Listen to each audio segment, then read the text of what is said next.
নমস্কার, দেখছেন ডিজিটাল খবরিলাল এবং আমি খবরিলাল পায়েল। আজ ভারতবর্ষের গ্র্যান্ড সিরেমনি বলা যেতে পারে, কারণ মুকেশ আম্বানির ছোট ছেলে আনন্দ আম্বানি এবং রাধিকা মার্চেন্টের বিয়ে। যে বিয়ের অনুষ্ঠান আমরা দেখছি 2023 থেকে শুরু হয়েছে, শেষ হওয়ার নামই নেয় না। তো আজকে কিন্তু সেই 4 হাত এক হবে রাধিকা এবং আনন্দের, যেই বিয়ে বাড়িকে বলা হচ্ছে বিগেস্ট অ্যান্ড ফ্যাটেস্ট ওয়েডিং। কারণটা কি? কারণ সারা বিশ্বে ভারতের বিয়েবাড়িকে বলা হয় বিগ ফ্যাট ওয়েডিং। সেখানে ভারতের সবচেয়ে রিচেস্ট যিনি ধনীতম ব্যক্তি, তার বাড়ির কোনো বিয়ে, সেটাকে তো বলাই উচিত যে বিগেস্ট অ্যান্ড ফ্যাটেস্ট। সেক্ষেত্রে আমরা দেখেছি ভারতবর্ষের যে কোনো অর্থনৈতিক দিক দিয়ে সবল কোনো ব্যক্তি কিংবা সেলিব্রিটিদের যাদের বিয়ে কিভাবে জাঁকজমকভাবে হয়। তো সেক্ষেত্রে ধনকুবেরের বাড়ির বিয়ে হবে অথচ জাঁকজমক হবে না, সারা বিশ্বের চোখে তাক লাগা। তাই এই বিয়েকে বলা হচ্ছে ইন্টারন্যাশনাল ফাংশন, ইন্টারন্যাশনাল একটা ইভেন্ট। কারণ এখানে আমন্ত্রিতদের তালিকাতে রয়েছে বিদেশের ম্যাক্সিমাম লোকজন। সেখানে তারা আজকে আসবেন এবং বলিউড থেকেও লোকজন থাকছে, প্লাস থাকছে বিদেশ থেকে। আর সবচেয়ে বেশি আকর্ষণের জায়গা যেটা, কারণ ভারতের যে কোনো বিয়েবাড়িতে আমাদের সবচেয়ে বেশি কৌতূহল থাকে খাওয়ার দাওয়ারে কি থাকছে, পোশাক আশাকে কি থাকছে। তো মুকেশ আম্বানির বাড়ির বিয়েতে কি খাওয়ার দাওয়ার থাকছে কিংবা পোশাক আশাক কেমন হতে চলেছে, এই নিয়ে সারা ভারতবর্ষের এবং সারা বিশ্বের কৌতূহল তুঙ্গে। তাই এখন আমরা এই ভিডিওতে এটাই আলোচনা করব, আপনাদেরকে এটাই জানাবো যে মুকেশ আম্বানির বিয়ের অনুষ্ঠানে খাওয়া দাওয়া কেমন হতে চলেছে, কে কি পড়ছে এবং কারা কারা আসতে চলেছে দেশ থেকে এবং বিদেশ থেকে।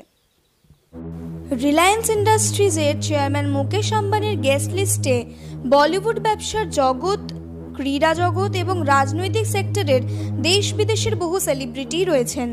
বিদেশি অতিথিদের তালিকায় আছেন কিংবদন্তি ফুটবলার ডেভিড ব্যাকহ্যাম এবং তার স্ত্রী ভিক্টোরিয়া ব্যাকহ্যাম। তাছাড়া কানাডার জনপ্রিয় র্যাপার ড্রেক, বিখ্যাত মার্কিন গায়িকা লানা ডেল রে এবং অ্যাডেল বিয়ের অনুষ্ঠান যোগ দিতে মুম্বাই আসতে পারেন। আম্বানি পরিবার কিম কার্দাশিয়ানের মেকআপ আর্টিস্ট মারিও ডেডিভানোভিচ, মার্কিন যুক্তরাষ্ট্রের জনপ্রিয় টিকটকার জুলিয়া চাফে এবং হেয়ার স্টাইলিস্ট ক্রিস অ্যাপলটনকেও বিয়ের নিমন্ত্রণ পাঠানো হয়েছে। আমন্ত্রিত বিদেশিদের অতিথিদের জন্য প্রাইভেট জেটেরও ব্যবস্থা করা হয়েছে। আনন্দ আম্বানি, রাধিকা মার্চেন্টের বিয়েতে অমিতাভ বচ্চন, শাহরুখ খান, সলমান খান, আমির খান, রণবীর কাপুর, আলিয়া ভাট, অর্জুন কাপুর, জাহ্নবী কাপুর, সিদ্ধার্থ মালহোত্রা, কিয়ারা আডবাণী, শাহিদ কাপুর, ভিকি কৌশল সহ বলিউডের তাবড় সেলিব্রিটিরাও আসবেন। লস অ্যাঞ্জেলেসের নামজাদা ফটোগ্রাফার, ক্যামেরাম্যানদের এই ছবি তোলার জন্য বরাত করা হয়েছে। ধনকুবের মুকেশ আম্বানির ছোট ছেলের বিয়েতে খাবার দাবার তাক লাগাবে না তা তো একেবারেই হতে পারে না। এলাহি খাবার দাবারের আয়োজনের মাঝে সব থেকে বেশি চমক দিতে চলেছে চাট সেন্টার। বেনারস এই চাটের জন্য সব থেকে বেশি বিখ্যাত, একেবারে বিশ্ববিখ্যাত।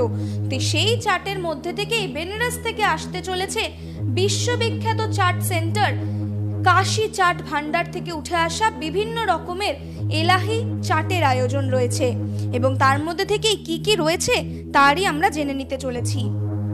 टमाटर चाट, पानी पूरी, दही भल्ला, प्लेन सोहल, कुल्फी फालूदा, भल्ला पापड़ी, मिक्स चाट, दही पूरी, चूड़ा मटर, पापड़ी चाट, समोसा चाट, गुलाब जामुन, पालक चाट, टिक्की, चना कचौरी এছাড়াও বহু ধরনের এলাহি খাবার দাবারের আয়োজন সেখানে আমরা দেখতে চলেছি। রাজনীতিবিদদের মধ্যে থেকে যেমন সোনিয়া গান্ধী, রাহুল গান্ধী, উদ্ধব ঠাকরে, শরদ পাওয়ার সহ বহু নেতারাই আমন্ত্রিত রয়েছেন, তেমনি পশ্চিমবঙ্গের মুখ্যমন্ত্রী মমতা বন্দ্যোপাধ্যায়ও আমন্ত্রিত রয়েছেন। এমনকি তিনি ইতিমধ্যেই সেই বিয়েবাড়িতে পৌঁছে গেছেন এবং তাকে সাদর অভ্যর্থনা জানিয়েছেন মুকেশ আম্বানি নিজে। এমনকি সেই বিশিষ্ট আমন্ত্রিতদের তালিকায় প্রধানমন্ত্রী নরেন্দ্র মোদীরও নাম রয়েছেন। দেখলেন কি এলাহি আয়োজন। তা মুকেশ আম্বানির বাড়ির বিয়ের অনুষ্ঠান আর এলাহি হবে না এটা বলার অপেক্ষা রাখে না। তাই আমাদের যেমনটা ধারণা ছিল তেমনই। কিন্তু এই সব কিছুর পেছনে একটি কথা উঠছে যে এইভাবে ভারতবর্ষের মতো একটি দেশে, যেখানে উন্নয়নশীল দেশ, গরিব দেশ বলা যেতে পারে অন্যান্য দেশের তুলনায়, সেখানে এরম একটি দেশে শুধুমাত্র ছোট ছেলের বিয়ের অনুষ্ঠান বলে এরম নদীর মতো টাকা খরচ, মানে টাকার কোনো হিসেব নেই। এমন টাকা খরচ হচ্ছে যেখানে হয়তো এক একটি দেশের জিডিপি তত টাকা হয় মনে করা হচ্ছে, বিশেষজ্ঞরা মনে করছেন। তো সেখানে এরম একটি গরিব দেশে, ভারতবর্ষের মতো, শুধুমাত্র একটি বিয়ের অনুষ্ঠানে এত টাকা খরচটা কোথাও গিয়ে কি চোখে লাগছে না? কতটা মানানসই এই নিয়ে কিন্তু তর্ক হচ্ছে বিশেষজ্ঞ মহলে, এবং আমরা দেখেছি অনেক ক্ষেত্রে উঠে আসছে সেই কথা। কিন্তু সব শেষে একটাই কথা, যে আম্বানি পরিবারের বিয়ে, এবং আমরা দেখেছি যে প্রি ওয়েডিংয়ে যেভাবে টাকা খরচ হয়েছে বিয়েতে হবে সেটাই তো স্বাভাবিক। তাই আমরা এখন দেখব যে কিভাবে সেজে ওঠেন রাধিকা এবং আনন্দ, নবদম্পতিকে কেমন লাগে সেই ছবি, সেই ভিডিও আমরা দেখাবো আপনাদেরকে। দেখতে থাকুন ডিজিটাল খবরিলাল, কারণ খবর আপনাদের, নজর আমাদের।